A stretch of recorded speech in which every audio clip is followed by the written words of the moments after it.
Hey guys, in this video I will show you how to convert SpayLater to ShopeePay. Alright, so let's begin with the video.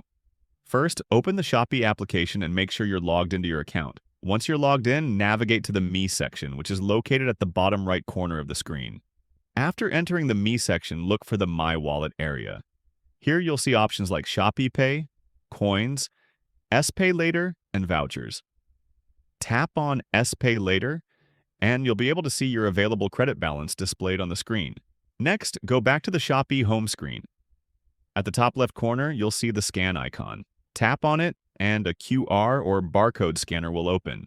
To convert SpayLater to ShopeePay, you need to generate a ShopeePay QR code and scan it using this scanner. Once you scan the ShopeePay QR code, the transaction process will begin.